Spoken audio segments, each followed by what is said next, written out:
Welcome back. We got ourselves a king we gotta save. So, let's get to it. Come on, Albert. Where are you? There we go. We finally finished our grind. It's gonna feel so good to just go and run through the game now. There we go. Gonna continue. Let's go. Continue. Thank you. All right. That's right. We're doing yeah, we're gonna do save file 3. Can't remember what I was gonna do for save file 1, but it had something to do with having 30,000 gold. Maybe it was to make a really good YouTube clip of making 30,000. I don't know. Okay, so we just busted in the door and ran to the save spot. We have who do we have? We have Lavitz, Dart, and Hashel, and we have legendary whatever that is, Cascade. I don't know. Casket? No, that sounds weird. Whatever that is, Cascade. SQ. I don't know. And then the Ultimate War God. Same deal. So, we're doing good. Edition-wise, we have all 3 of these, so we're going to go with Volcano for damage. And we're going to do the same thing with Gust of Wind Dance for Lavitz. And then for Hashel, he only has Double Punch.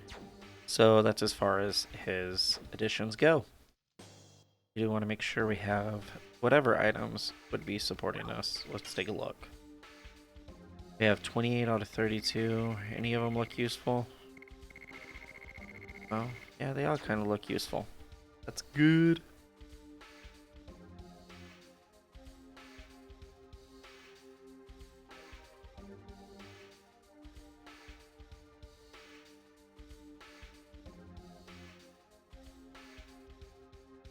Oh, man.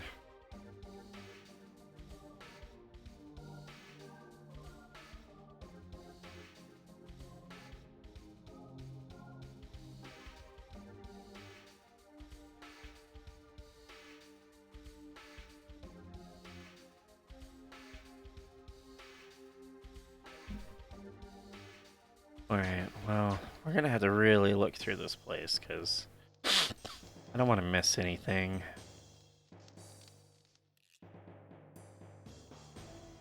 Man, it's... I need to figure out how to get to that chest. I feel like it's something to do with up here. And I don't know how to get to that.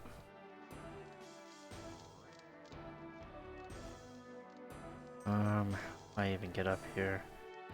Get up here? I don't know. No, it's not.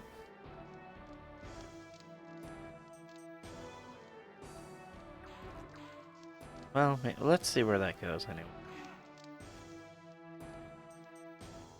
Can't roll it out just yet. Let's get in a fight. Because if we increase our levels, who knows, maybe we can get another edition unlocked. That'd be pretty nice. We're gonna focus on that guy.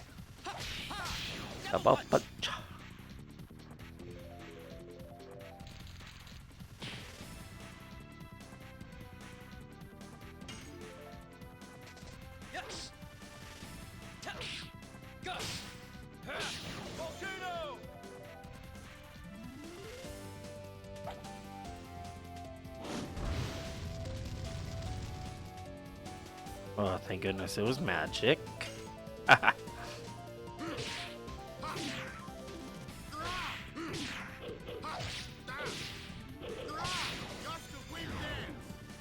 Dang, man, that's such a large... Like, it's such a long combination, like Argus Edition.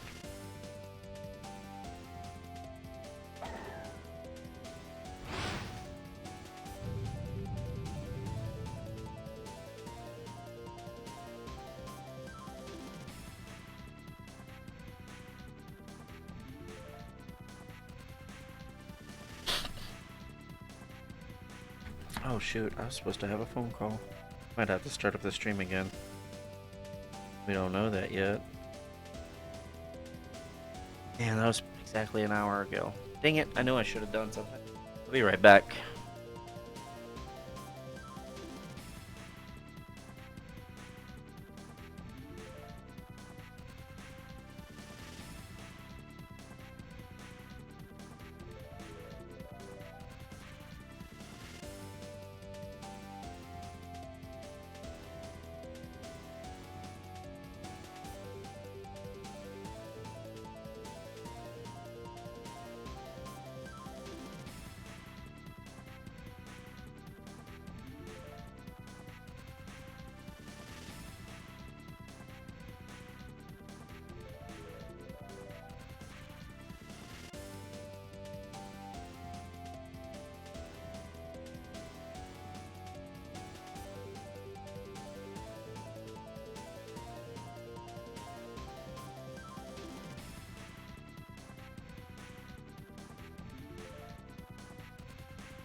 Whoops, I totally didn't even undo my microphone.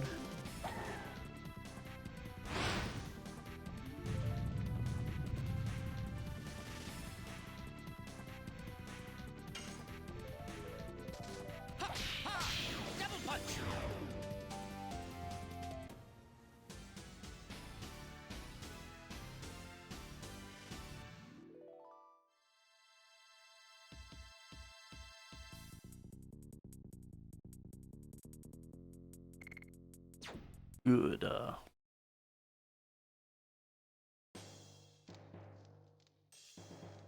let's go collect another person. Come on. Want to fight.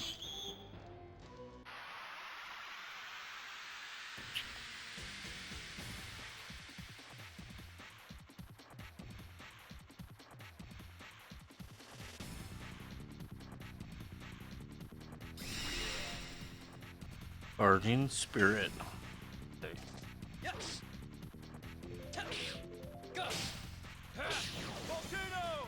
83. Not bad.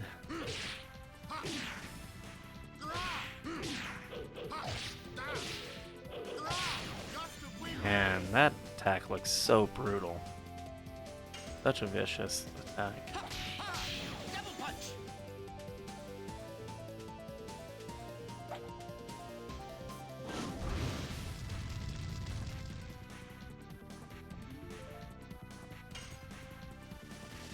Yes.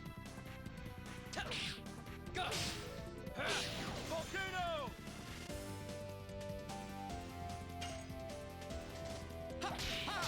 Double punch.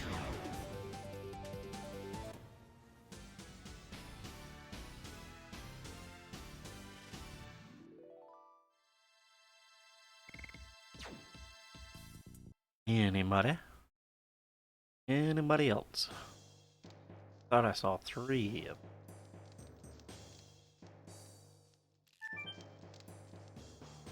Wait a minute. Can I exit over here? Oh no, because then it would have the triangle. Okay.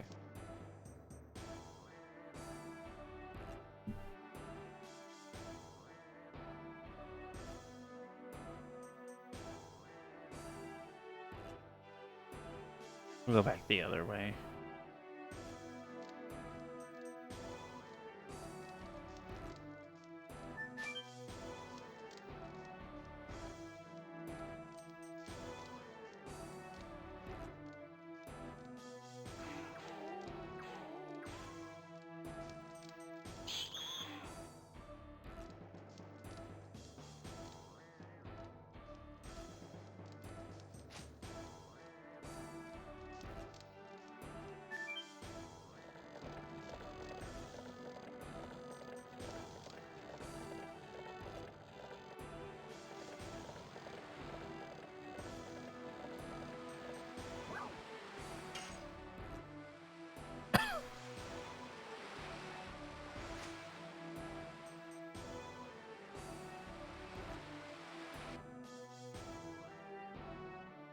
You don't say.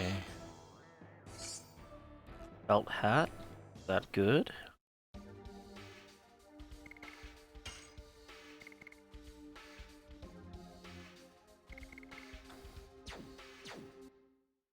It may not be good. Well,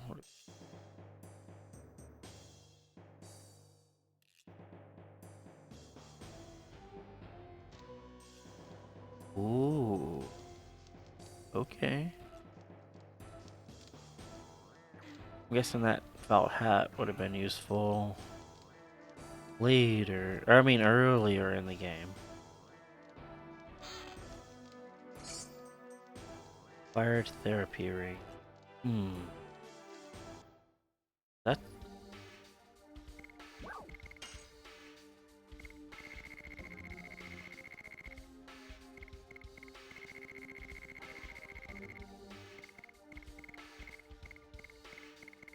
Oh, here we go. Okay, recovers each HP. Got it.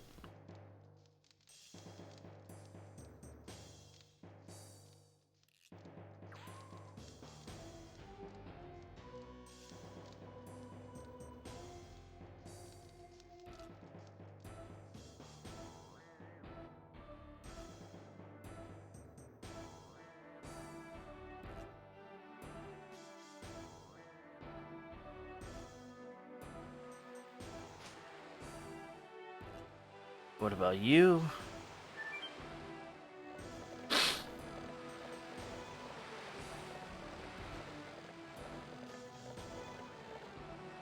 Snap, there's like treasure chests all over the place. Thunderbolt?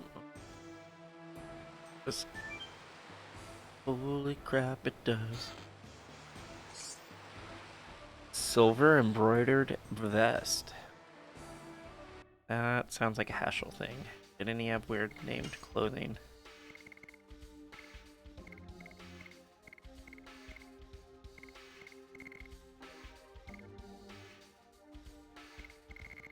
It was not him. Okay, silver vest. I really do not like Rose, so... Dang. Shoot.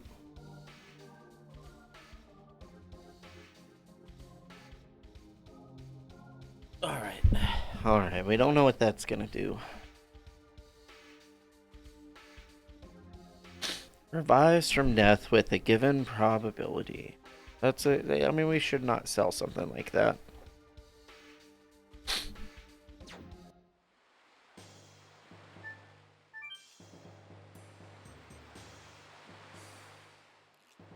Okay, then that leaves us with. Oh, even if we wanted to go back up, we would not be able to go back up. Let's check on this.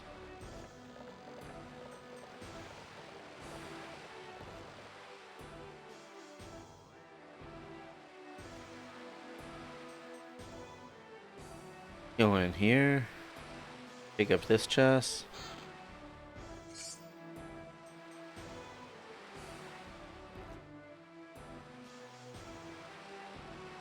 Beautiful.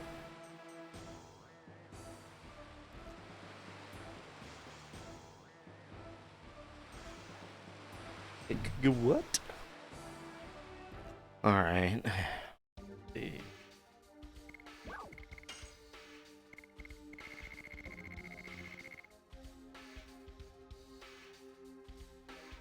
Another repeatable item. Minor enemy only attacks one ally for 3 turns. Oh, okay. Ride it out for a little while. See how far it go.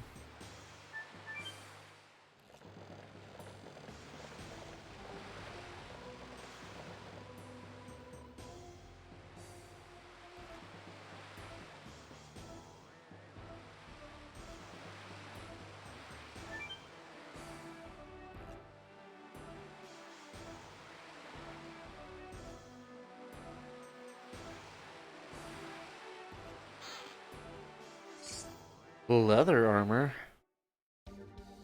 Can't imagine who that would go to. Oh, I guess I really cannot imagine.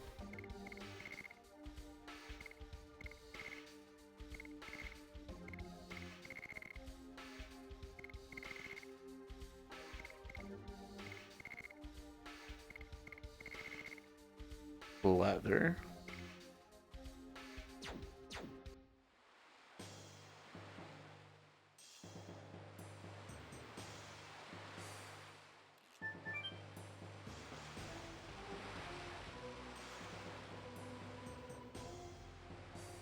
And let's just return back to where we were at.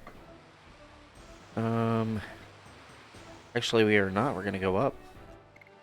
Gonna see how deep this rabbit hole goes. Who knows? Maybe this is exactly where we're supposed to go. Oh, I remember that from an earlier scene. I think this is where we're supposed to be. Healing potion. How many items are we at now? Cutting it close. Nothing over there. Go this way.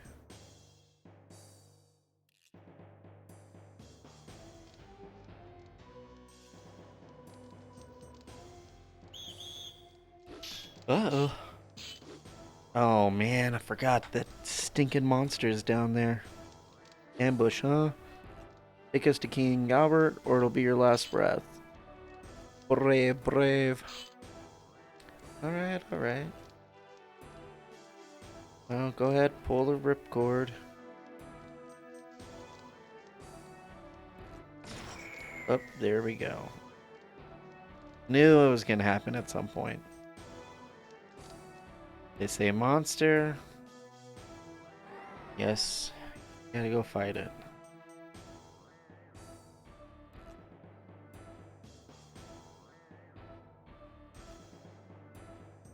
Go check out that chest, bro.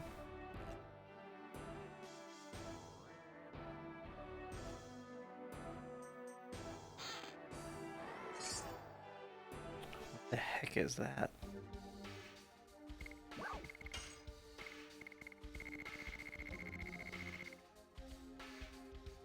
Give subtle. Okay, weird. Can't really think of why we would need to smell good.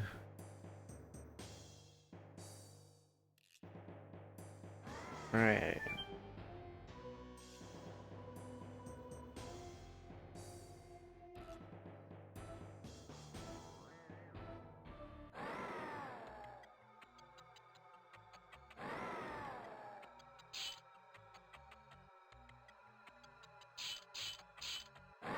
It sounds like a boss.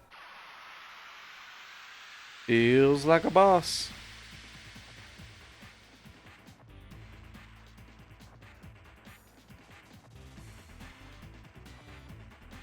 Definitely looks like a boss. Oh, the good aroma. Okay. Does that mean it's a... I did not see that it was a repeatable item. So it may not be.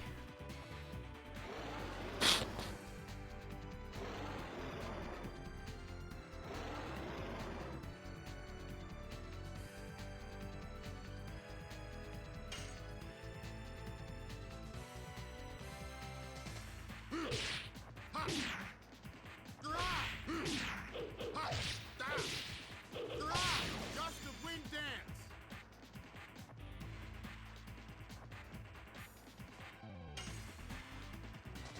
Yes. Go. Volcano.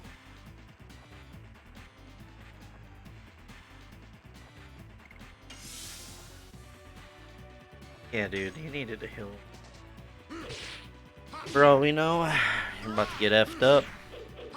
Gonna have a good advantage here. Just a wind dance. Just a wind dance. Yes. Go. Volcano.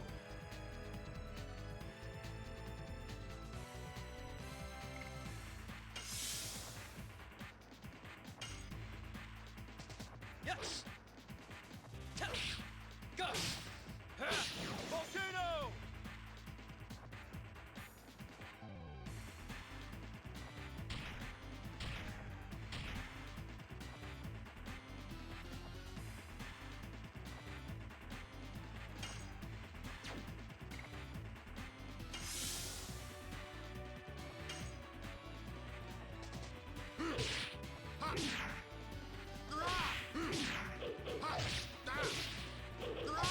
Just a wind dance.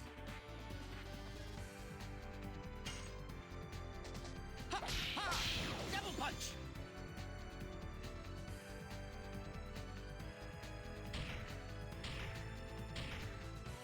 Oh.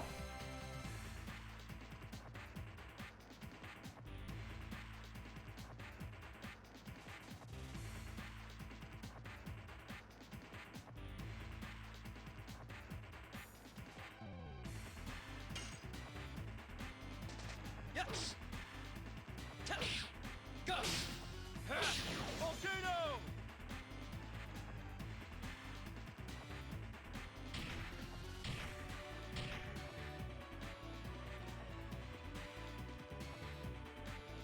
Alright, time to start defending and healing up.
Uh-oh.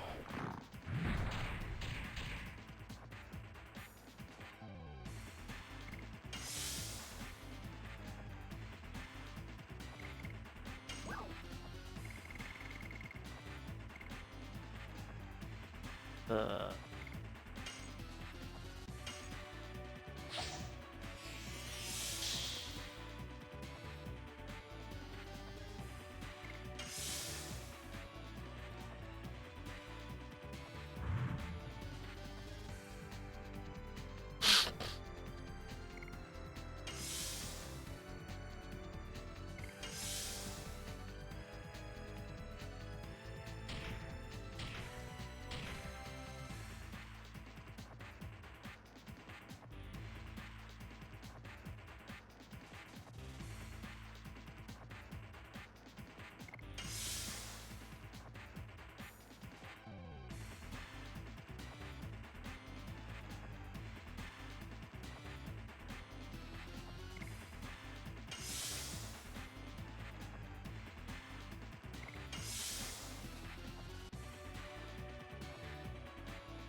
I think we are almost close enough.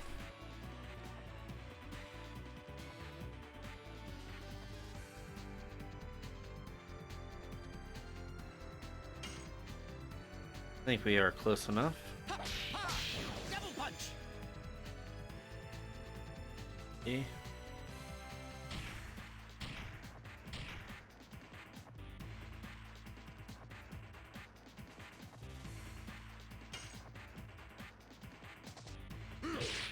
Ha! Grah! Ha! Da! Grah! Gust of wind dance.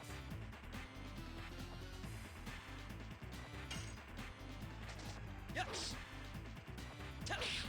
Go. Volcano.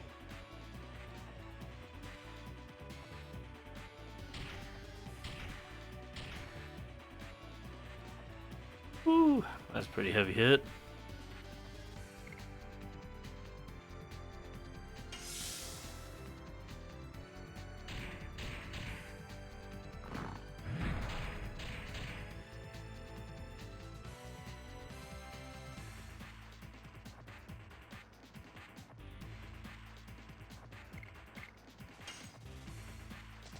Yes.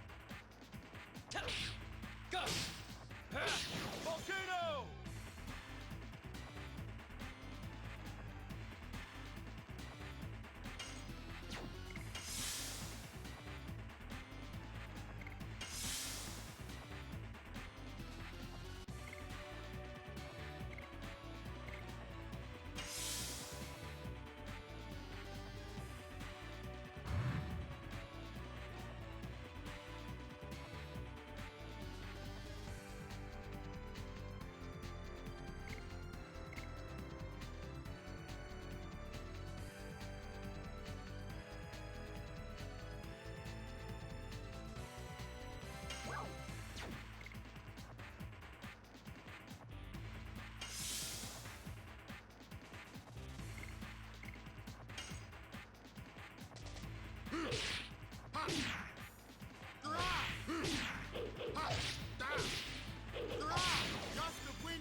Yes. Go. Volcano.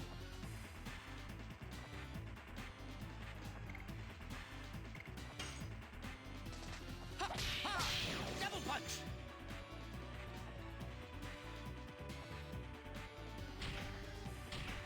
Oh, Lavitz is dead.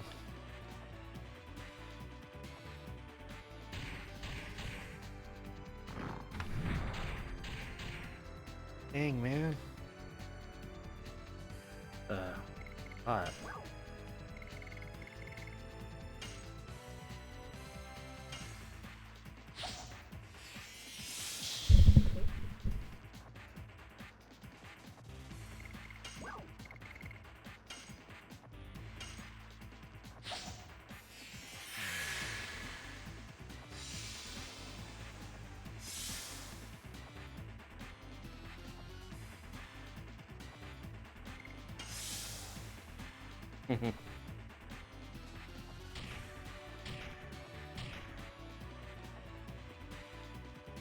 Dang, man. Dark keeps getting tore up. Yes. Go. Volcano.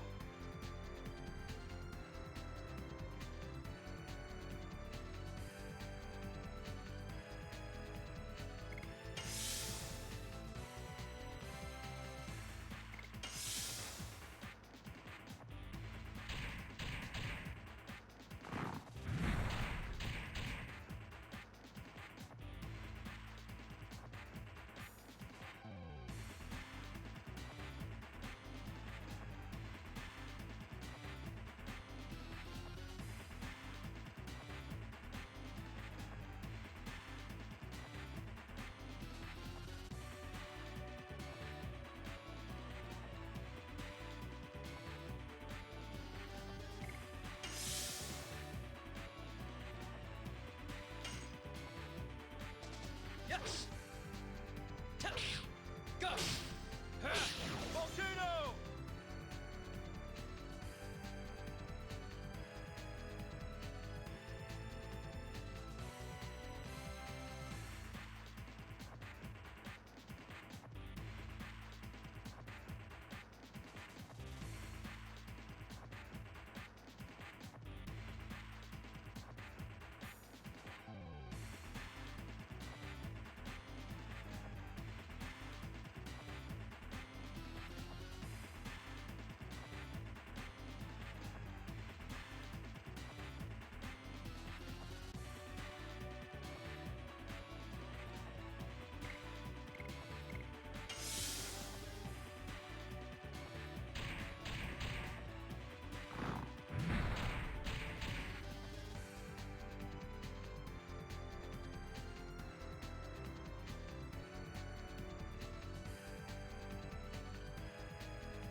Yes. Go. Volcano.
Holy cow.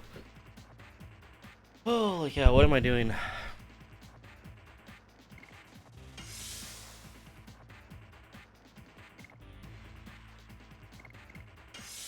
We're just gonna guard everybody up.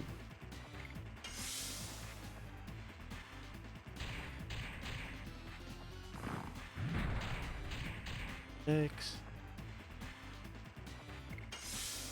52. Guard. Not bad. 178.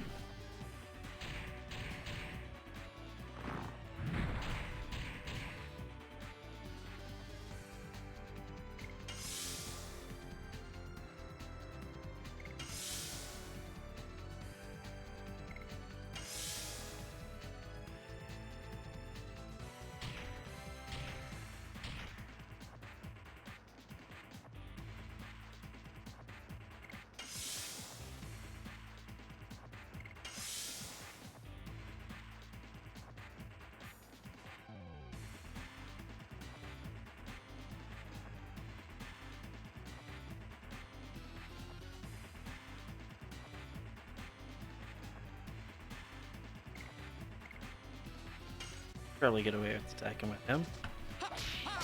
Double punch. Oh man, I was just about to say, we're just not really wanting him to die. Well, oh, get another one of those things. Fury of Sticks. Let's do it. Switch right over to Fury of Sticks.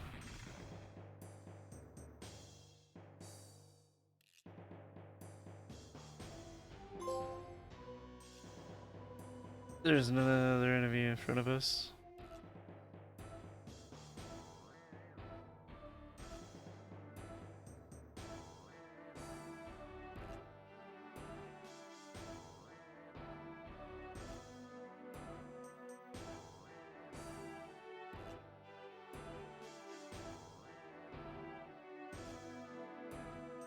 Is something wrong? No, could there be anything wrong?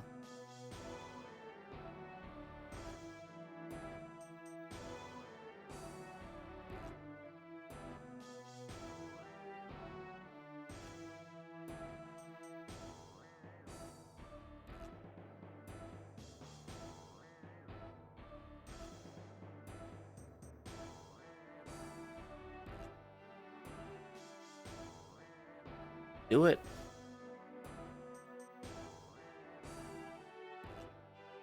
Do the thing that must be done. Sleep with them.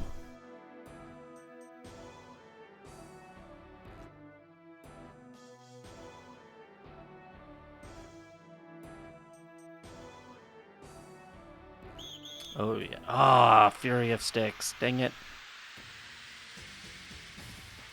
Should've, could've, but I didn't.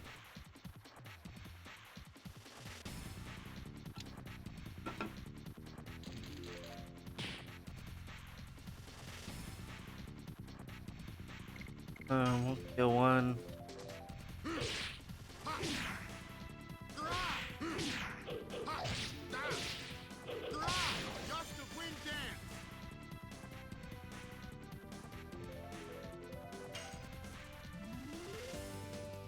We'll kill him.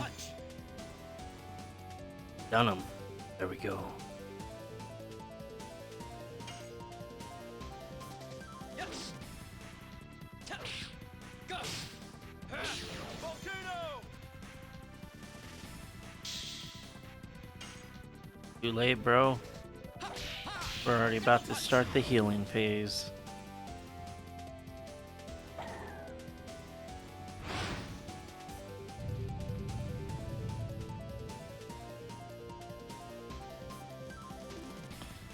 Alright, heal away.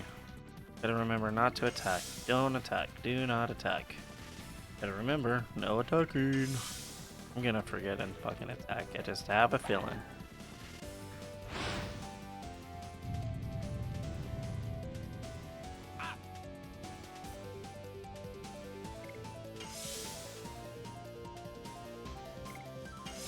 Wait, they all leveled up?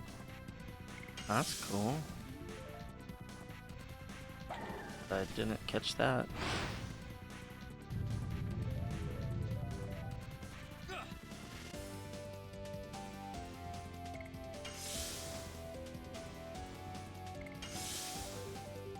Watch, after all this healing, I'm gonna find like a firefly or something.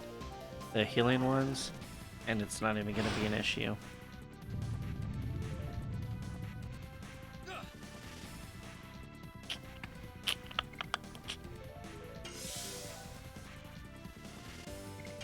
Alright, Hashel's up. Still get in there with the other two.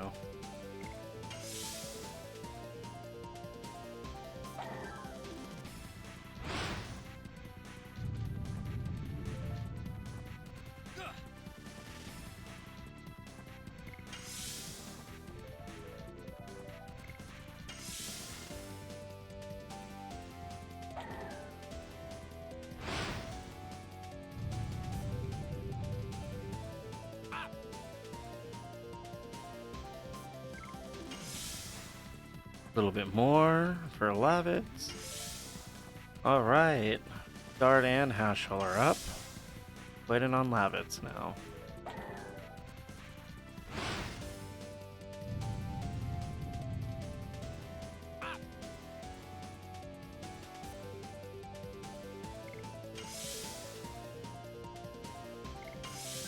Alright, one more turn for Lavitz, and then we can unleash the fury.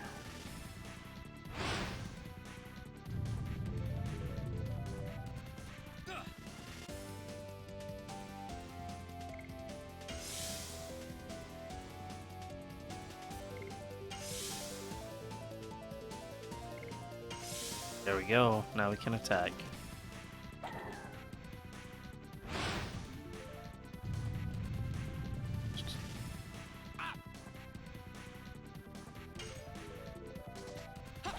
There we go. Double punch.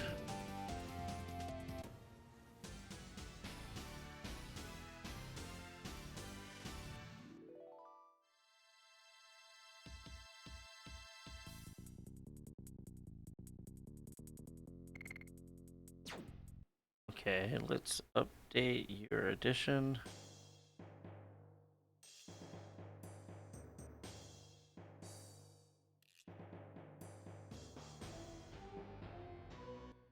Do Fury of Sticks.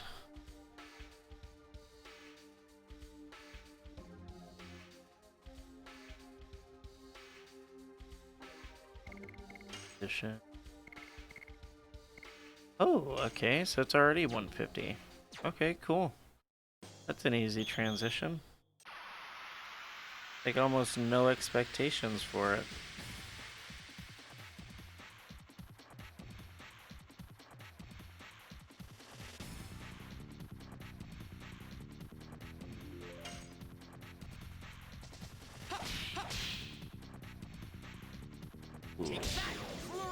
I don't know why Hashel's so cool, but he really is. So that's 101. What else are we left with?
Keep going.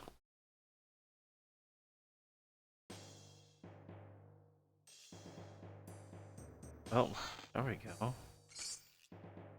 Healing potion, much appreciated.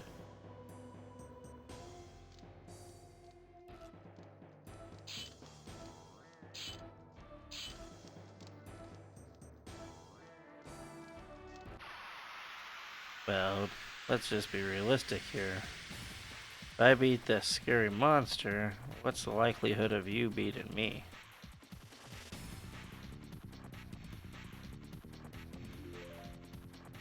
Exactly my point. Take that! Flurry of sticks!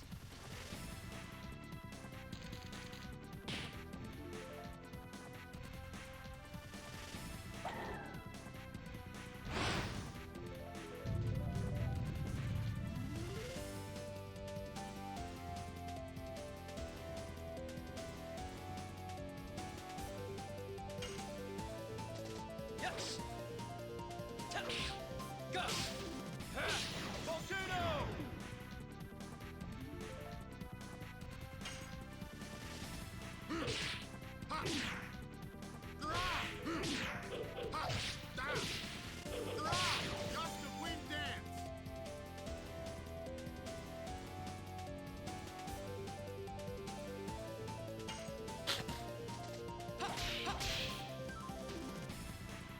Take that! Flurry of sticks!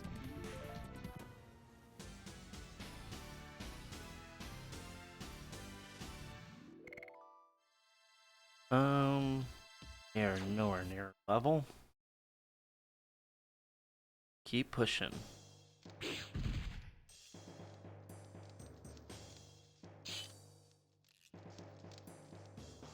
Anything over here? What about out here?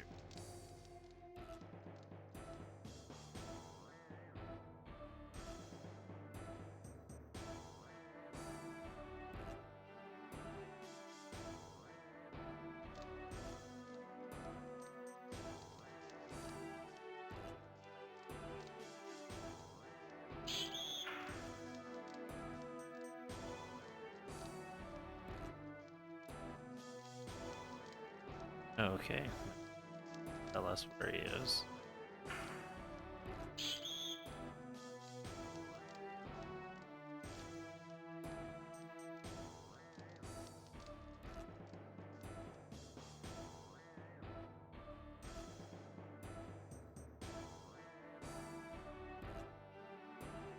That dude didn't even react. Didn't even see us. He literally ran right in front of him.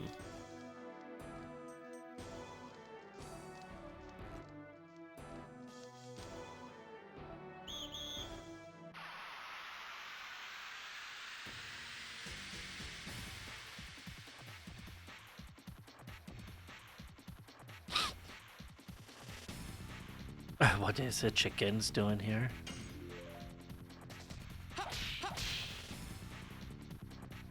Take that! Flurry of sticks! Yes!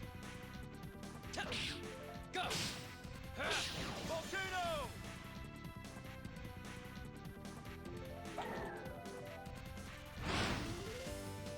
Ugh.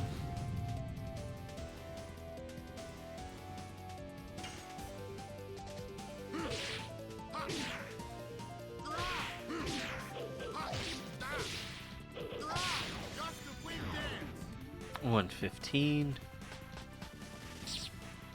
Nice.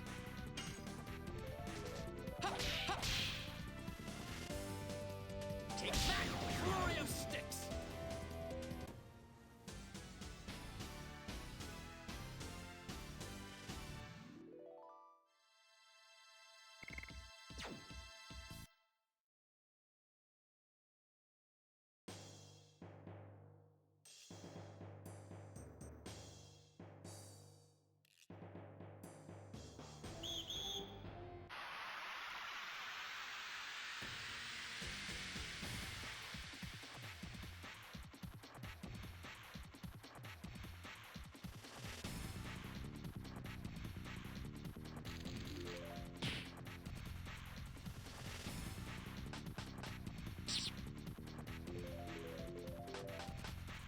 How do they enlist the help of these turkeys?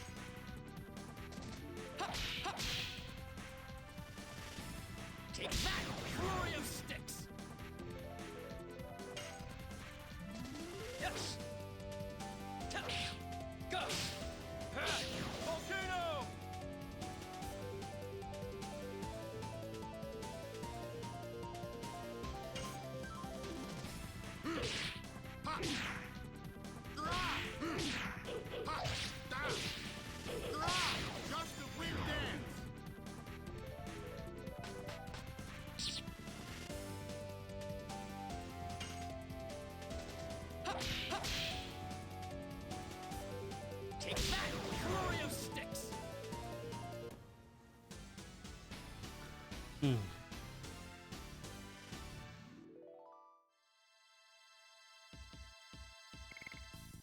Keep.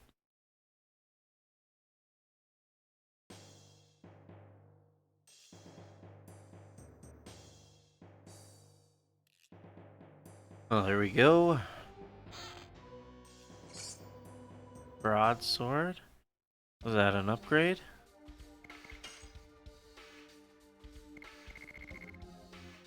It is not.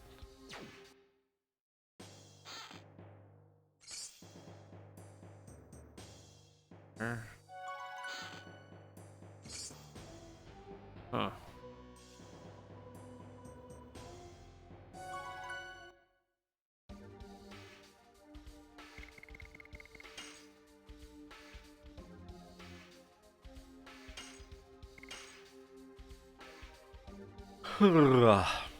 Lovely.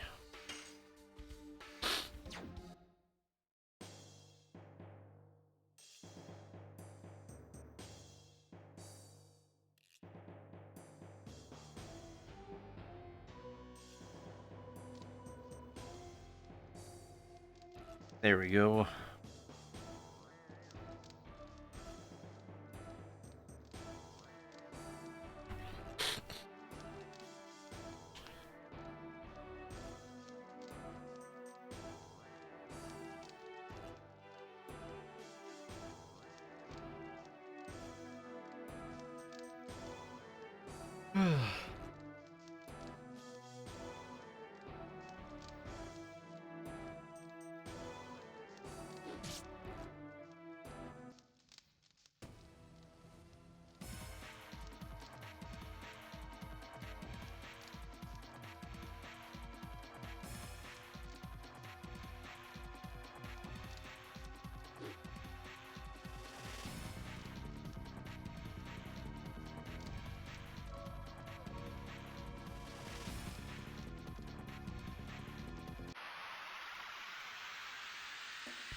Ooh, gust of wind dance.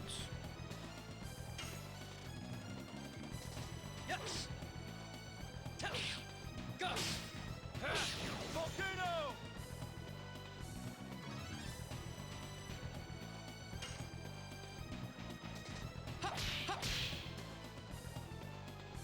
Take that, flurry of sticks.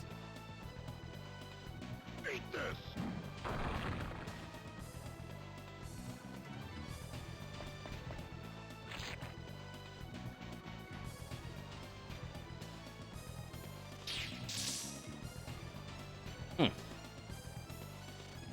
Yeah, that's pretty strong. Take that, flurry of sticks. D4. Yes. Go. Volcano. Gust of wind.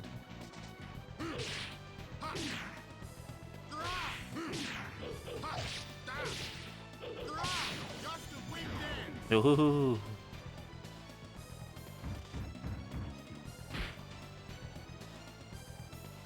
Rodriguez, attack!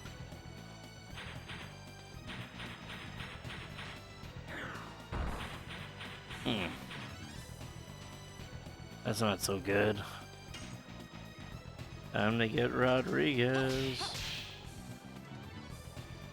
Take that, flurry of sticks.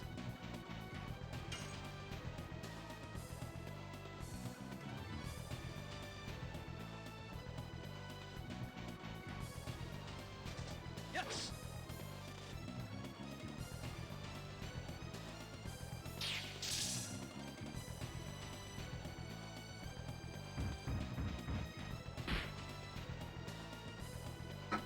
$61.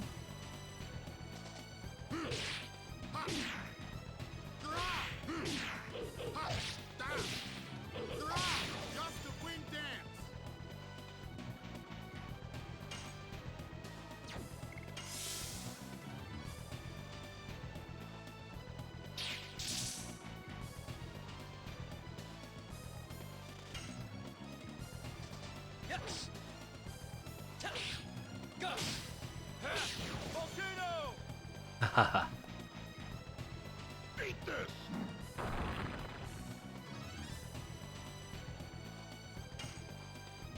There we go.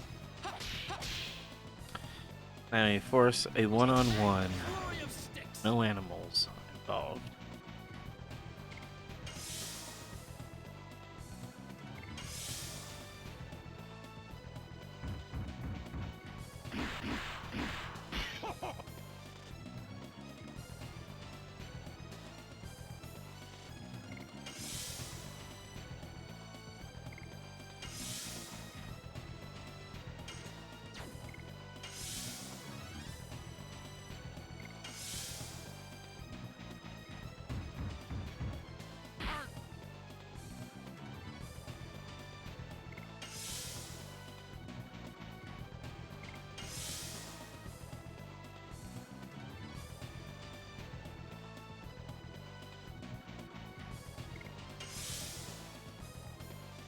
Beat this.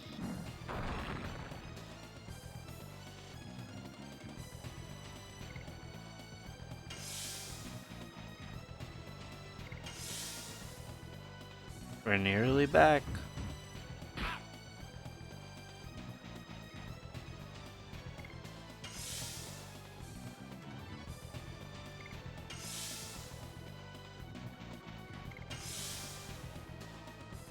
Beat this.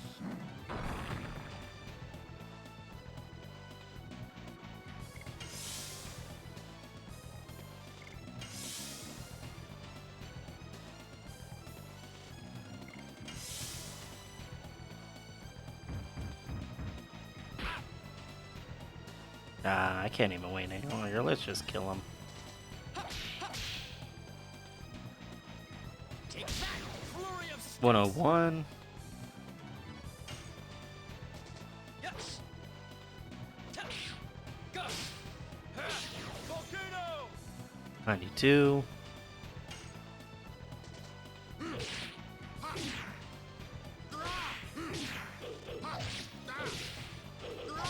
Just a wind dance. 115. Who would have thought that Dart was going to be our weakest person? Well, how's it going? Welcome in.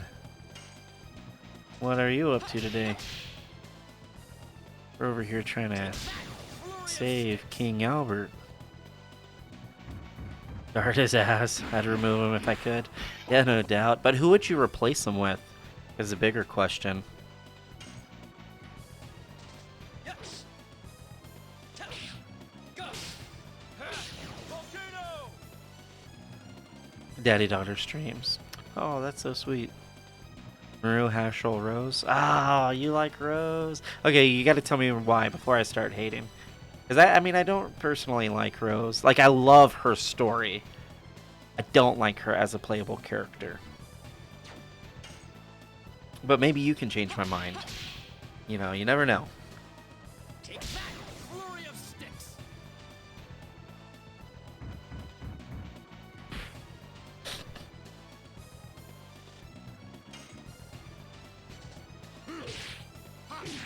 She's a mech character, but her magic defense and offense is so huge later in the game. You know, I'll have to try that out to see how true that is. I guess I never really considered it. I think the first time I played the game, my end party for the final boss, I think was Mirror Rose and Dart. And I had such a hard time on that final boss. It took me like 45 minutes, if not longer, just to kill it. But if I could sub out Dart, I think my dream team is, I think it would honestly be Hashel, Meru, and this one's gonna be really weird, but Kongal. Like, the idea of Kongal, you know, like Giganto, just beefy as hell, and then just throw that, you know, magic reduction or that other ring that does the half damage, you know, and then just accept the fact that he's slow as hell, you know, and just run with it.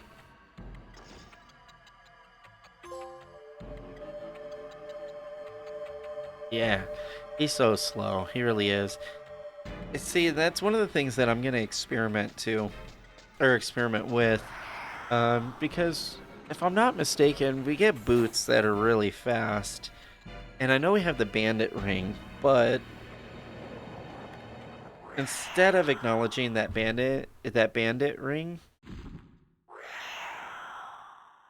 do those greaves or whatever they're called to speed them up, and then go for and to see how well that combo works, because he'll still not be fast, but he won't be incredibly slow the way he is.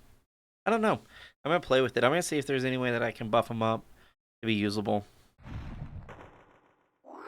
There's this speed up item that you can use every fight. Yeah, that's true.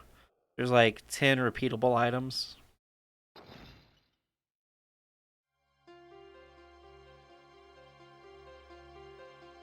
I just recently beat the game 3 days ago with Mirage and Shanna. Or do you say Shanna or Shauna? Like with a W in there. I never really know which one's the right way. I know that when I was like a dumbass, like 10-year-old, I would say Shanna. But as an adult, I'm looking at it, and the muscle memory of like reading these names. Like, man, I really need to go and start pronouncing these things the way I would if it was my initial introduction. Because, yeah, like Shauna, like I find myself half of the time saying Shauna, and then whenever like I'm getting caught up in an idea, I keep saying Shanna because that's what I used to say as a kid. Because I don't know, I guess I was just so illiterate. It's funny. I don't know, man. I'm crazy.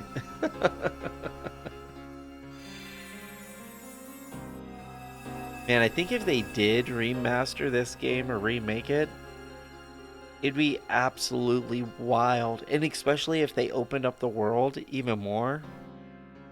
And I mean, because now we have, I mean, if Call of Duty is like 150, gigabytes or whatever, and Legend of Dragoon was like, I don't know, like, actually, I don't even know how big that, 15 gigabytes maybe? You know, I say Haschel, but I don't know if there's a different way that people typically say it. Ooh, Crush Dance. Be nice. Um, but yeah, could you imagine like going around and if they expanded, like if they segmented everything, because everything in this game really is segmented story wise and progression wise, made it pulled the linear aspect out and then expanded it, like the map, the way that maybe uh like Skyrim or something like that is. Like this would be a one crazy ass game to play. Like I don't think I would be able to play another game. I'd be too like addicted to like all the side quests and exploring the world and then expand the character base like the way they do over at oh shit, Radical Dreamers, what is it, Chrono Cross. They have like 50 something characters that you can play as. And if they expanded the characters out like that, where you could recruit like winglies and then stuff like that, I think that would attract a lot of people that used to play it, like us. Let's see. How do you say Haschel? Okay. Do you say Haschel that way, or do you say something like Michelle? I don't know, like Michelle, but Michelle. I think I'll just stick with Haschel.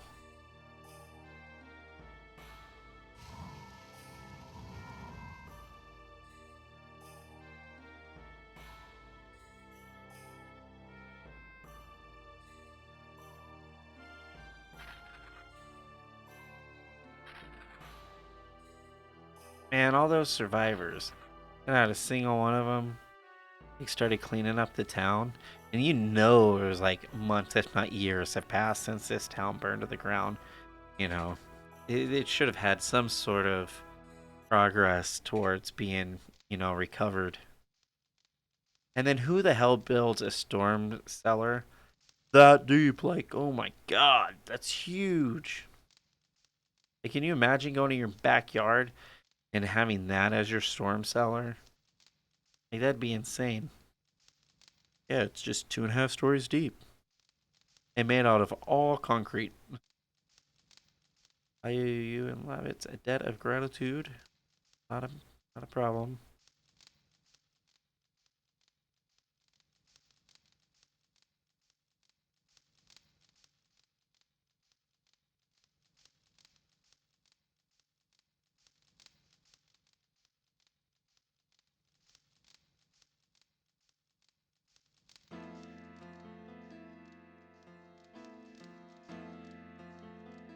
Dude, his head doesn't even match up with his body. What the heck?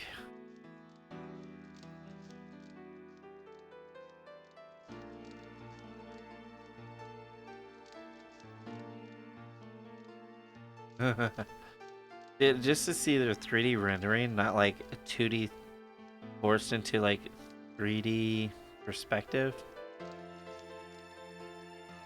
but like an actual 3D rendering would be crazy.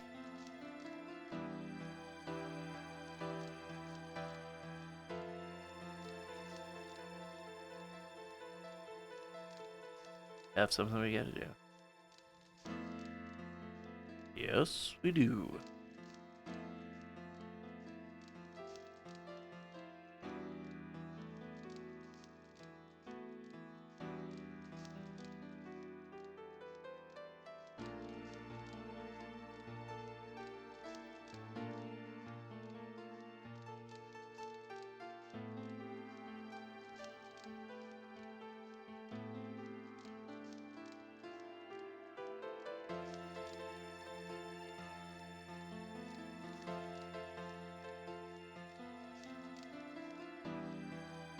Come on. Ooh, I love these scenes. Oh shit, I thought it was gonna be like a little.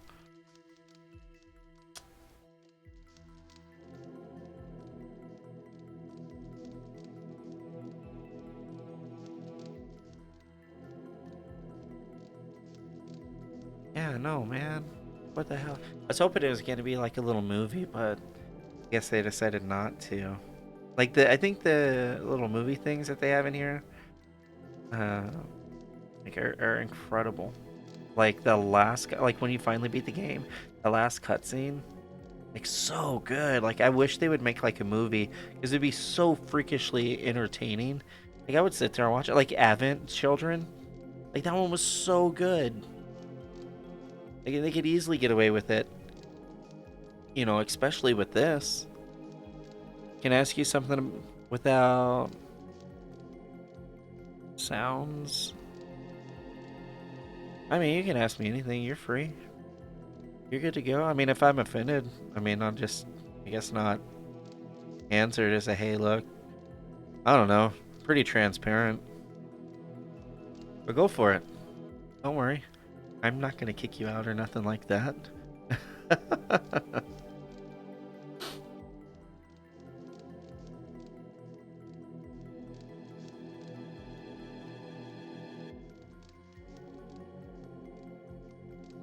Oh, without sounding dickish. No, you're good, man. Just.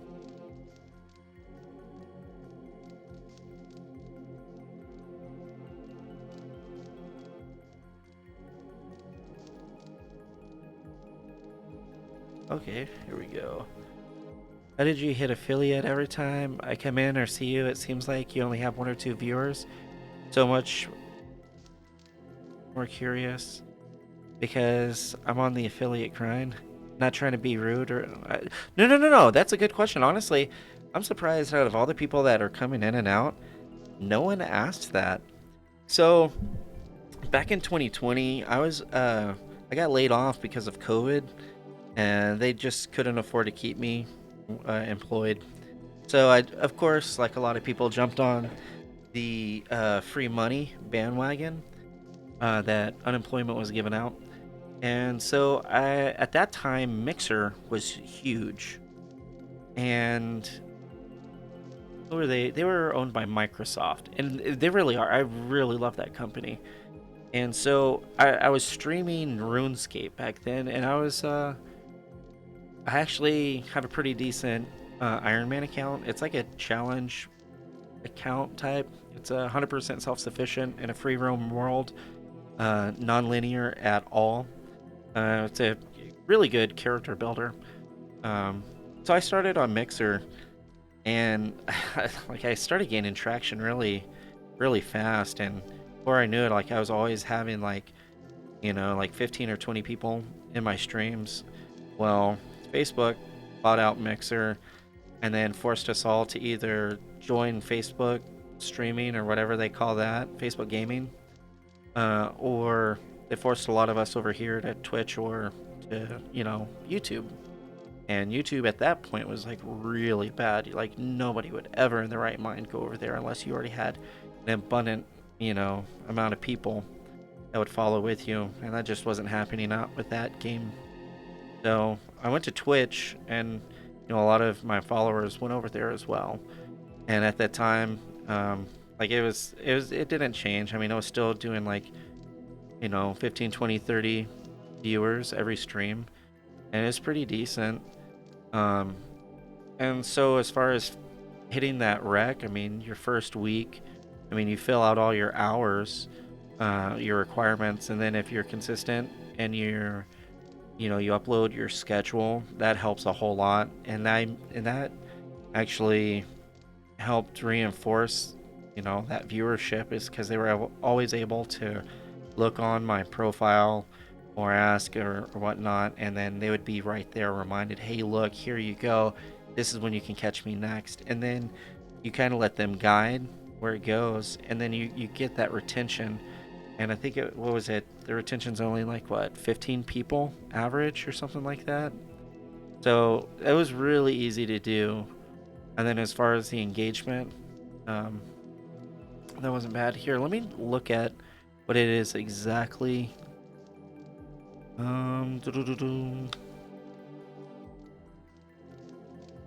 Community. Oh. Nope. So yeah, it was one of those that it just carried over, and like in 3 weeks I had my affiliate status, and I had already filled out the W-2 and stuff like that. Now, whenever things started going back to normal, like I got a really nice job that allowed me to, get back to normal. And then I stopped streaming altogether, and then got more interested in making YouTube videos. And so now in my free time, like whenever I'm home from work, like I just got done working, like a 10-hour day, I come over here and I like to spend it with you guys. You never know who you're going to run into and what kind of dialogue you're going to have. So that I really started coming back maybe like a month ago, maybe a little bit longer. I don't know. I was in Backhanded Stream, wonderful streamer, and really good vibes. Um, like I would insist on checking him out. He's really cool. He plays a lot of different games, and he does, a lot of community involvement. But he kind of inspired me to get back into using it, like making this a hobby again. So I don't know. That's kind of where I am now. But it's a very normal question, and I'm glad you took the time to ask it, because a lot of people just kind of feel like, well, like you said, it's a dickish. They feel like it's dickish. I don't feel like it's dickish. I feel like it's more of like an investigation. Like, how do I do it? Because I'm struggling so hard, and maybe you're sitting there thinking like, I consistently have, double, triple the amount of viewers you see, in my, you know, in my queue, or the viewers or whatnot, at, the highest peak, and you're doubling, tripling that. I would be really concerned if you were having higher numbers and then didn't have that question, like, how the hell did he get that? It's crazy. Oh, here you go. Let's see. I'm not trying to. Okay, I already read that. More or less, you had a huge following. Kind of fell off. I'm on 3 or 4. Just need an average of 3 Oh, okay. So it's 3 viewers. Gotcha. I'm sorry. It's been it's been a while. So whenever I came back, I didn't have to go through the affiliate grind again. I'm sure if I had to, I would not be an affiliate at this current moment. But I mean, when I talked to the manager, when I was affiliated, I just explained that because you start making money with whenever you have a small following like that. I didn't want to lose my unemployment, so that's how I pulled out of that deal. Um, it just wasn't feasible with what I needed from life. I'm on 3-4, just need an average of 3. I'm struggling now because I'm right off the PlayStation 4, so it's harder for me to truly upload or have anything fancy. Well, it is kind of hard. Some of the things that I did whenever I was doing that affiliate grind was, like I said, you find a time slot that really works for you, and it's almost like you have to ignore anybody around you um, in order to really execute and penetrate into that time slot. Um, I mean, you got to look at who's around, but after that brief assessment, you just got to ignore who's there because it's heavily saturated in Twitch, right? So keep your time slot, remind people, that they're having fun, every now and again, remind them to follow. I would, for the life of you, just don't ever touch the word sub. That'll come with time. People, you'll hit a point where people are just like, okay, well, I want to subscribe to you because I'm interested. I'm on the same page with content. Let's just run with it, right? That's an end game type of thought, not anything you should ever consider in the beginning. In the beginning, let them know your time slot, and then remind them to follow because that's important. And then the little bell for the notifications, right? So that they're being reminded or updated whenever you're on. And then what I found really helped was involve people. You know, I know right now, me and you are engaging in it, and it's very entertaining and enjoyable for myself. But it's not the same way that you necessarily would be engaging with your community. But you do want to make that aura, that feel of camaraderie, and let them kind of guide you into your like the content. Very lightly. You have to be wise about it, but I mean, you kind of let them be involved and help them direct your content. That way they feel involved because they are involved, and then continue moving with that. And before you know it, they're letting other people know, and they're like, and really talk to them is what I see a lot of times in streams, whether big or small. People do not acknowledge the chat. They'll like overlook it and just keep going. So I don't know. It's hard at first, but then the more you do these small things, like you don't have to stream like 12 hours a day. I think at that time I was doing like a 3 hour or 2 hour morning time slot, and it worked great because all the people that were driving to work were on, and they're like, "Oh man, I'm watching your streams as I'm going to work." And then they get to work, or some of them just get to work and they finished out their meeting. They're like, "Hey, man, I get to, chat with you. This is freaking awesome." Like that time slot worked really great for me because I'm Central Standard, and so I was able to hit the East Coast and West Coast, at different parts of their day, and they enjoyed it. So just kind of small things that not a whole lot of people talk about. They kind of really make a difference whenever you're over here trying to, make that move into affiliate status, or you're making your mark to show that, hey, look, I'm trying to build relevance in, content creation. It's so many hours, 50 followers, 3 average viewers a stream. Yep, that sounds about right. Yeah, dude, I'm pretty sure I found you on Backhand Stream. He's a great dude. Absolutely agree. Has definitely helped me with 50 followers and constantly talks to everybody, so it helps. Just got to figure out a way to really have fun on stream. Sorry I got stuck on an ad. Oh, man, just let me know what you need me to say again. Okay. Do a daddy-daughter stream, both camera, full 10 yards, saving videos, doing everything I can possible.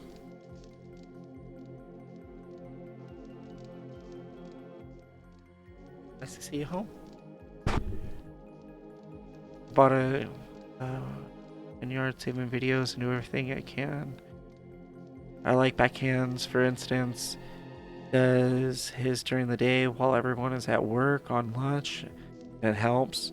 I try to do a few hours a day. My weekends are huge, 6 to 12 hour streams. Oh my god. Okay, so um, I mean, I can give you my thoughts. I don't know how relevant they are, but um, weekends are hard to compete against.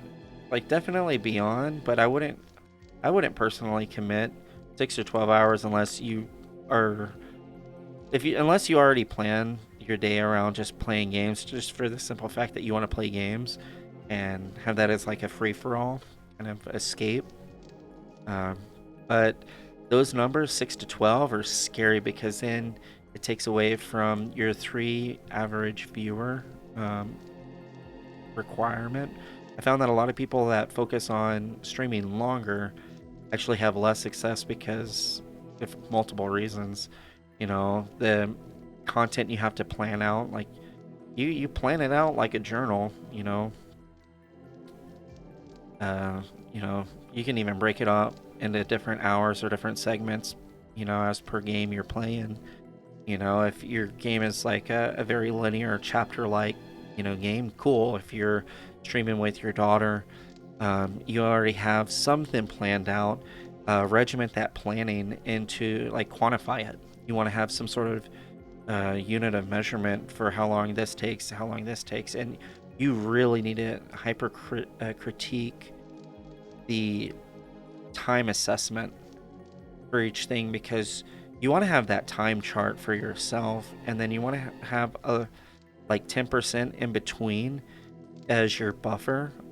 Kind of. I mean, it's not concrete, but I mean, you want to have a couple minutes for deviation and conversation and growth and direction. And sometimes you write down notes while you're streaming, or you'll come back and rewatch your VOD. Maybe you write down a time. Like a lot of us write down, like right now, I'm looking at my session and it says an hour, 28 minutes, and 56 seconds. Like if there was something that was like a really good idea for content, I would write down that that time right there, so whenever I go to export it or if I go to download it, I'm like, okay, well, at 1 hour 28 minutes, go ahead and watch for a few minutes. And you really, I mean, it's a lot of work whenever you start getting into making money.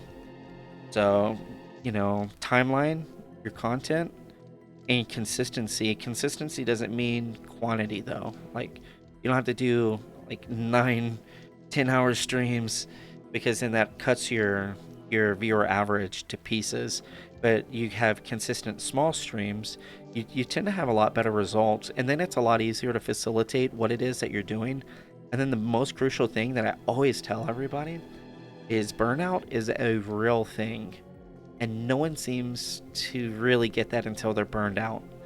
So whatever you're planning, make sure that it's not something that you're putting too much energy or so much energy towards that you're going to burn out, or you feel incredibly exhausted afterwards. You want to have like a tone for yourself, and your tone is your pace setter. So your tone will dictate how long you can actually do this for. So though you can have really exciting streams where you're doing a bunch of stuff, it's very exhausting, and it's often really expensive. But if you tone it back down, to manageable,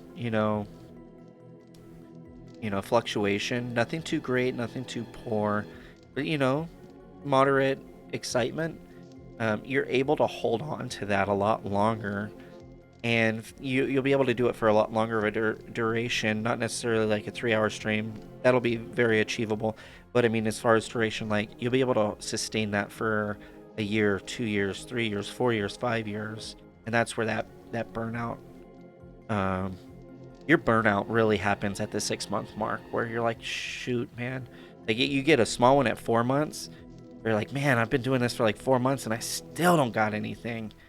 And then you hit your 6 months and walking into 7, You're like, crap, I don't even know. Like, that's whenever you start eating away at yourself because you're already, a little frustrated. You're very confused, and then you're very exhausted because you're pouring so much energy to try to blast through that wall. And that kills out a lot of streamers. And so, the longest I ever saw anybody go really hard for was 13 months. And then he ended up quitting and working at a bank. And that was one of my good friends. Oh, okay. Here, let me catch up with the chat. That way, I'm not ignoring you in any capacity. Nitrate, thank you, Nightbot. That's a really good idea. Subscribe to YouTube. That's a really good idea, too. Let's get back to trying to set a different schedule, like Sunday, Mondays. I'm off. Tuesdays, my daddy-daughter day. Wednesdays are my wild card. Wednesdays, kind of whatever I feel like playing, or even having someone else choose. That's not a bad idea. Thursdays are my main game, Hogwarts Legacy. I cannot wait to play that game. That looks so good. Friday is my fun stream. Try to drink and interact with more people. Playing MMR or MM games and such. That sounds really good. It really does. Dude, for real, I can't thank you enough. I mean, I hope that at least some of it will be, useful and relevant to you. One of those things that I find myself doing quite a bit is whenever I have those conversations, it's another thing that people don't say a lot or enough of is that what works for me doesn't necessarily work for you. So be careful and mindful of that whenever you're watching a YouTube video on these type of topics. Like, they like to give you a regimented type of, I don't know, formula that they personally did. If you can look at them and say, yeah, we have the same exact personality, if you can do that, man, that's a free like money card right there. Grab it and run with it. Go make your money. But if you can look at them and you have a different feel, a different aura, a different thought process, something that is eerie, something that stands out in the background, that ain't for you. Take what they're saying that is useful, that you think might be applicable, write it down and try it out. Don't just try it once, but try it several times and see, like, get a feel for if that's something that you can do, or if it's just something that was a good idea that somebody else was able to pull off, right? So, yeah, I don't know. I found that was, I felt like that was a really hard thing to learn. And I don't know, man. But consistency is good. And then your window of availability, just don't be too available. Like, you want to be relevant, but don't be, too, don't always be, don't push yourself into a category of this dude's always on, so I don't have to watch him right now because he'll just be there later. And that sounds like a horrible thing to say out loud. But then you really think about it and you're like, man, like, if you've been on YouTube or Twitch long enough, where you subscribe to people, or not subscribe, which is for you, and follow. When you follow a lot of people, you know the people that are on all the time. They're not your first go-to. They're not the people that you run to all the time. Because you'll look at them and you're like, they're always on. And let's see who else is on. All right, let's look for someone that may not always be available. Oh, sweet, so-and-so is on. I haven't seen them in a little while. I definitely like their content. I want to go for it. So don't limit yourself too much where people forget about you. But also, unless you got a huge ass following where you're making, $40,000 a month, $20, $30, $40,000 a month, I wouldn't be the guy that's available all the time. And that's one of those things that you can visibly see and look at, success that is visible on Twitch, and mimic, like, not mimic, but go in and observe someone that's really successful, their scheduling. because if they hit that threshold where they're making, money out the wazoo, they're on all the time because they're continuing to make that money. But the ones that are really successful, but they're not, hitting that figure of 10,000 or more a month, they strategically plan their availability, and it's very useful if you kind of examine your peers, but not the ones that are on your level, but that is just a little bit better than you, or what you think are a little better than you, because then that allows you to make an assessment for yourself to pave the way forward, and then grow from that point. Um, and learning yourself is a huge thing too. Like, you might find out that, you know, as you were saying, you save videos. Maybe you find that making videos is not your thing and you don't like it. I know there's a lot of people that like really like streaming, but then they really hate, post production or like producing their content. So, I mean, they'll hold on to all that content until they start making money on streaming. And the best thing to do is that, and then pay somebody like on Fiverr or whatever, or whomever, you know, you decide to go with. I mean, most of the time you're going to make friends that are doing as good or better than you, and then ask them, hey, who do you get to do your editing? How much are you paying them per video? And then they're like, oh, this guy does really good. Just check out some of my videos and see if you like that type of style. If you do, then I'll go ahead and give you him or her, information, and then you pay them and see if you like their edit, you know, and they'll edit out your video and your content. And I would always suggest multi-platforming, because streaming's great, but it's very temporary. YouTube's great, but it's very time consuming. But the way that you can plan it out, and this is very rough, like take it and run with it as roughly as possible. But the idea, like one very easy idea just for concept, is like, if you're going to do a 10-hour stream, that's cool, and you're recording all of it, not a bad idea, right? Now that's on Twitch. Now you want to go ahead and put that on YouTube. So how would I segment it? I say, okay, if I take a 10-hour stream, I can bust it up into 30-minute episodes. From 30-minute episodes, now I got 20 videos. Now you got to actually physically look at a calendar. Go get a printable one. Go buy one from Walmart for like $3 or $4 or $10, whatever, and then start marking out how much content you're wanting to post out from that 10-hour long stream, right? Now, those 30-minute episodes are cool. You cut it up however you want, maybe it'll crunch down to like a 15-minute or a 10-minute video.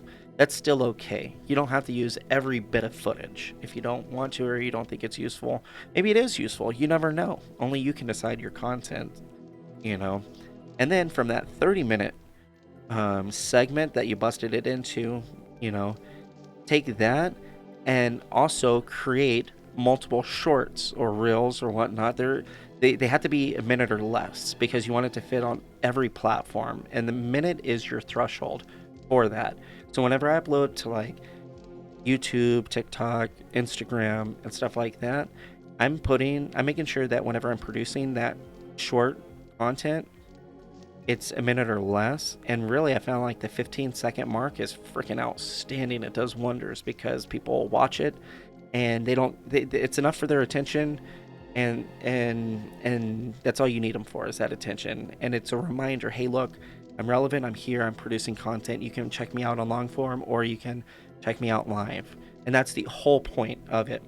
So let's say you do a release Monday and Thursday. You 30-minute Monday, a 30-minute Thursday. In between, you're going to want to have, a couple of, reminder shorts on all the platforms. Or you can do every Monday, and then instead of it being like 1 or 2 reels, and then you have it spread out to like 4 or 5 reels, or YouTube shorts, but then map out your consistency. Do a mock-up even. See how often you want to, upload. And maybe you're uploading like, 3 or 4 times a week, and then you only have like 1 or 2 reels in between each episode of sorts, right? So you have your long form, which is like your 30-minute segments that you can crunch down to like 10 minutes or whatever. It doesn't really matter, but it's the fact that you busted up 10 hours into 20 segments. And then you take that one of those 30-minute segments, bust it up however you want, make your reels, your shorts, or whatever, and then those are what's in between those 30-minute episodes to remind people to come check you out, because you wanted to complete a circle of, okay, short to long form and to live, and then you want your live to go back to your shorts and your long form on YouTube. You want them all. You want it to be a circle where your TikToks lead to your YouTube leads to your stream leads to your something like that. It doesn't have to be that per se, but you want them to constantly ping back and forth across all your stuff in a way that's very natural. And guess what? Whenever you start monetizing, now you're getting paid for the traffic going through through TikTok. You're getting paid for the content for shorts, Instagram reels, right? YouTube, long form, and then Twitch long form. You're collecting all of those, little things here and there, but collectively they're really well. And now you'll also open up the idea that you can get sponsored for all of those different forms. And so from that, like, Twitch will be the first thing that you'll get sponsorships for. You probably already have some that you're not aware of if you're using Stream Elements. Like, you're not sure? Create an account anyway, right? Use them for an alert box, right? That way they can see traffic. If they're seeing traffic, then they send that information out to sponsors. And then now you start getting sponsored for Twitch, right? Same thing goes for YouTube. You get sponsorships through there, and then these sponsorships sit there and stack as long as contractually they're not impeding on each other, right? So that's how you're making monetary growth from circulating through the platforms that are available to you. But it's also proving that consistency, and it doesn't necessarily have to keep you trapped in that prison for 6 to 12 hours for multiple days or days on end, where you're like, crap, I have to stream for at least 8 hours to get so many people to recognize me. Now you're able to kind of sit back and let that content grow for you, instead of you having to work so freakishly hard on live with no sort of payout other than the subscribers, which the 50-50 thing is okay at best. There's a lot of other ways that you can make money. Twitch is just like advertisement for yourself. So, I mean, take what is useful and run with it. And then everything that you don't feel is useful, don't worry about it. My feelings aren't hurt by it. Like I said, it's just you take what is useful or what you think is useful and you run with it. And then always go with the idea, the concept of trust, but then verify. I feel like that's always been pretty good for me. And it's worked pretty well. And I work a crap ton of hours now. So then you don't see that type of commitment from me on, Twitch or YouTube or Instagram or Facebook or any of those other platforms. Yes, I'm on them, but I'm not regimenting myself, because at this current state, I don't desire having that outcome. I work a whole lot of hours. my day job makes it worth me showing up. So I have to make sure that my home life is balanced and all of that, Yeah, dude, for sure somewhere down the line, I would love to transition over to YouTube as well, but not until I have at least a following. You'll wait forever until you find that something is big enough for yourself. Just like Twitch, like, think about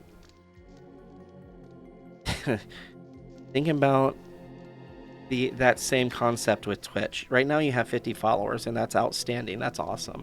That's no small feat, right? But let's think about it and use it like this. What if you applied that same concept to Twitter? Let's say you set the mark for, like, I don't know, 500 followers on Twitter before you decided that you're going to go ahead and you felt like you had a good enough following to even start Twitch.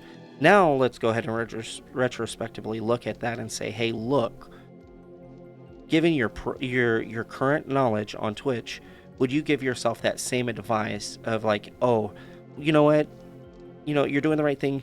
Wait on Twitter until you have a 500, following, and then start streaming. I'm almost fairly certain that you right now you're thinking, hell no, I would never do that. I would say just jump on, because it's fucking hard to start. And if you're waiting for that, you're never gonna get, to the right state of mind and to the right place where you feel comfortable enough to jump on stream. And the only way of really knowing it is just jumping on stream and being vulnerable to everybody around you, so that you can learn what you need to learn right here and now. If anything, you would tell yourself, start as soon as possible. As soon as possible, the more comfortable you are, the more successful, more you're likely to hit that success, right? I love that trust but verify. I still work my full-time job and then come home and stream when I'm able to, but still working on my schedule.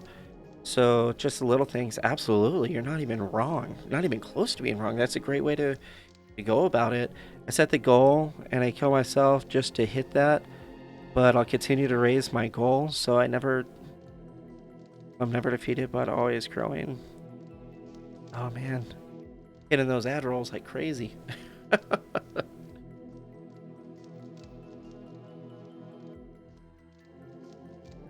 I'll just wait until out of that ad. Okay. I have no clue how long that ad was. Hopefully it wasn't too long. No, I was saying, like, if you were to, set it up with that concept of, like, hitting 500 followers on Twitter before you even start doing, Twitch, I don't think you would tell yourself, to use that same concept, given your current knowledge. I don't think you would, in good faith tell anybody else that either. I think if you were put in that situation where it's like, someone's telling you, hey, look, I think I want to hit 500 followers before I start doing, Twitch, you'd say, you're out of your mind. Just go ahead and start. It's not going to get any easier. It's going to be just the same as far as being scary, and you're just kind of pushing it off, right? So don't push it off. Do yourself the best you can. Give yourself the best advantage you can by not waiting and jumping in, because you're never going to be ready. And if you're preparing to be ready, you're never going to be there. So YouTube, I mean, go forward with that, with your plan. But if you think you can correlate it with your current knowledge on Twitch, and if you can look back and say, man, if I were to apply that here, I would say just go for it. Well, if you find yourself in that position, well, go ahead and create your YouTube channel and just go with it. Like, my first video sucked really. I mean, my videos still kind of suck, but I still go with it because it's very fun for me and it's a hobby. But, not doing it allows you that window of belling out. You don't want to bell out. I mean, look at what all you've accomplished on Twitch. Adding another platform that is 100% subjected and like 100% dependent on your free time is okay, because you don't have an immediate audience like the way we're interacting right now to to please or anything like that. You upload whenever you want behind the scenes, and then whenever it pops up, boom, there it is. And then don't ever look at the analytics. I'm gonna tell you that right now. Don't ever look at the analytics until you have like 20 videos out, At least not like your typical analytics. Like, watch your drop off. That's the only analytic that you need to know, is like drop off and like how, like the percentage. Well, I guess that's the same thing of how long they're watching of your video. But then you go back over there to where they're dropping off, where they're clicking off of your video. And then you decipher, and you like a book with notes. Like, you look at your video and you're like, okay, people stopped watching at this point. Like, and it'll give you a timestamp of where it is. And you're like, okay, well, obviously people didn't like this. How can I evade that next time? How can I cut that out so that we skip that so they keep on watching? Give them a reason to not click off, you know? It's wild, but like YouTube, I think is easier because then you don't have that pressure of being live. You have the ability to plan more meticulously. You have the ability to redo. There ain't no redoing this conversation. There's only telling it a different way and hoping that you come across the same way, you know, or you're hitting the, you know, the mark of how you want to be interpreted, right? YouTube, you get the luxury of, you know, recording, you know, adjusting, listening, and then, you know, judging yourself and like, okay, I think I have the tone that I want my audience to feel. I think I'm hitting those feelings the way I want those feelings to be hit, you know? So if you're waiting for YouTube, probably more important that you just throw something up than it is getting a followership of some sort, because your YouTube's going to send people to your Twitch, and your Twitch is going to send people to your YouTube. And then all the short form in between is just stragglers that are just looking for somebody to watch, right? That's what really short term, like the short form is. Those are all the people that otherwise would never look you up or ever see you. You hope that you come across their feed and it's like, okay, here's 10 seconds to impress you and draw you into my YouTube or my Twitch. Done. That's all those serve as a purpose for. And then your YouTube, you know, allows people to have repeat value and to send people to your Twitch. And then people are going to enjoy you live, and then they're also going to enjoy you not live because they want to have repeatable content. You know, how many times have you watched the same video twice? Probably a fair bit, right? So you're wanting to provide that same type of entertainment value. You know, Twitch sends to YouTube, YouTube sends them right back to Twitch, and that's how you're starting to get paid by both. And the people that find that balance, or at least attempt to try to find that balance, they find a lot more success than people that are not multi-platforming, or even thinking about it. You know, they instantly think it's too hard because it's too much, and it doesn't have to be that way. You can sub out all the work you need for editing. If you're making money, you know, you have a day job. We all have day jobs, but you know, how often can you save up $50 to go hire somebody to edit a video? Well, I mean, if it's once a month, then once a month you can put out a video that someone else went ahead and 100% edited out, and that's okay because you don't have to upload every day. You don't have to follow the same schedule you do streaming. Streaming you do every other day or every 3 days, right? Well, with YouTube, even if you upload once a month, collectively it'll add up. And that's okay because it's repeat content, right? If you are unsure and you want to have content ready, you're not going to change your methodology behind it. If it's $50 a month that you're able to save up, you know, that's $25 a paycheck just dedicated to boom, that one thing specifically. After 5 months, you have 5 videos that are well made. Okay, now you upload them, you know, space them out a week apart, or you can upload them all together. You know, that's probably not a bad idea. Upload them all together.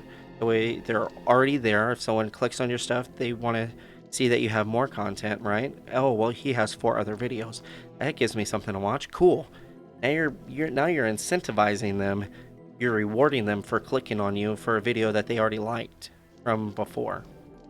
And then, you know, now you have 5 months of experience with no negative repercussions because you didn't show that 5 months, those 5 videos to anybody. Now that 6 month, now you're super familiar because you've spent nearly half a year interacting with somebody editing out your videos. Now that next month is going to be super comfortable for month number 6, your halfway mark, right? Now you're already in the rhythm of something. You don't have that anxiety of, oh, you know, the O's, man, the O's and what ifs, or I should have's. Like, you don't have that anxiety of any of that because you've already regimented your schedule to a really relaxed setting of once a month you send something in to get edited, and then you're just continuing that. You just did a mass release for 5 videos for your premiere or your debut or whatever they call it now. And then the next month, you're sitting there and you're contributing your 6th video in that line. And they don't have to know you waited, like you planned it out 5 or 6 months beforehand. All they care about is like, I clicked on you because you had a good video. Now you have a library with 4 other good videos. And then the next month is another video added to that library. And even if, you know, even if it takes a couple months for people to start gathering, because it will, here's the cool thing about that is, say you're at your year mark when someone discovers you. Now they click on one video, they watch it through, they're like, oh man, this guy's freaking awesome, you know.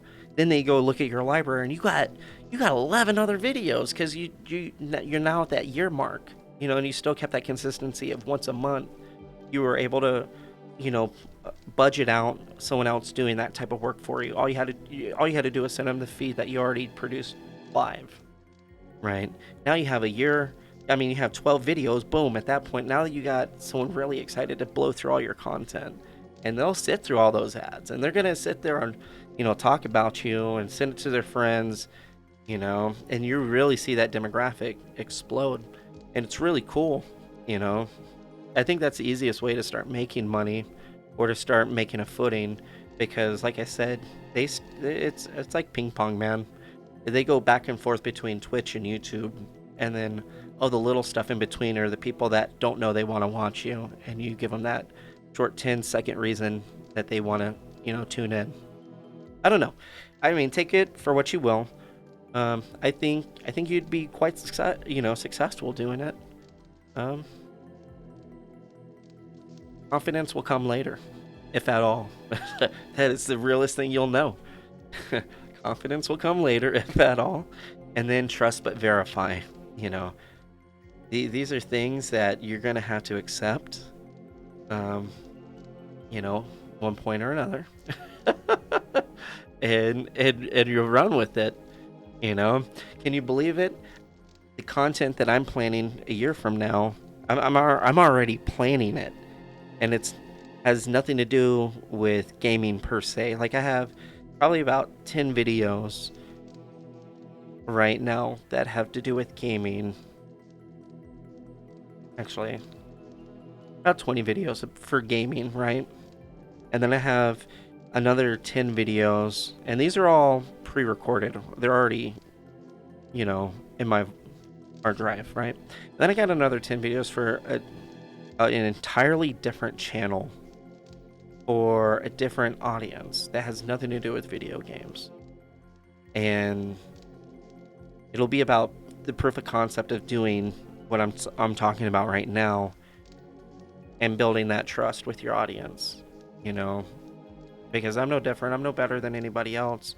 But if you're not willing to fail, you're not really willing or wanting to succeed either. You know, success is only, you know, the amount of failure you're willing to push through, right? I mean, I don't know. Maybe I'm delusional, but I feel like that's okay advice. Dude, seriously, this insight is so powerful. Thank you so much. Hey, man, anytime, man. If I can help anybody in any way, I would really like to.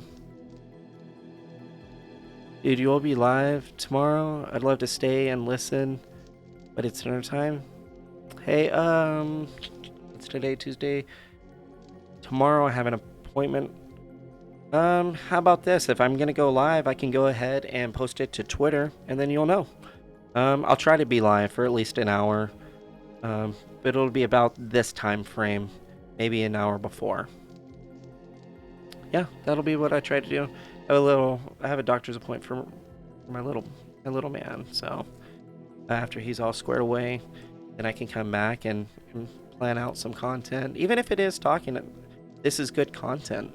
You know, this is good interaction. Interaction is way more valuable to me than, you know, playing a video game and showing off, right? So yeah, go eat dinner. You know, I'm not going anywhere. You know, there's I'm on so many different platforms as feeble_me. Just find me, message me. We can talk. You know, that's not a problem. But you enjoy dinner. I think I have to get off here too, or my little man wakes up hungry. Yeah, you take care, my friend. And you want to bankroll some questions? I mean that as an idea thing, like where you collect ideas, like your questions. Go for it. And we can just sit there and go through your questions one by one. And if there's anything useful, cool.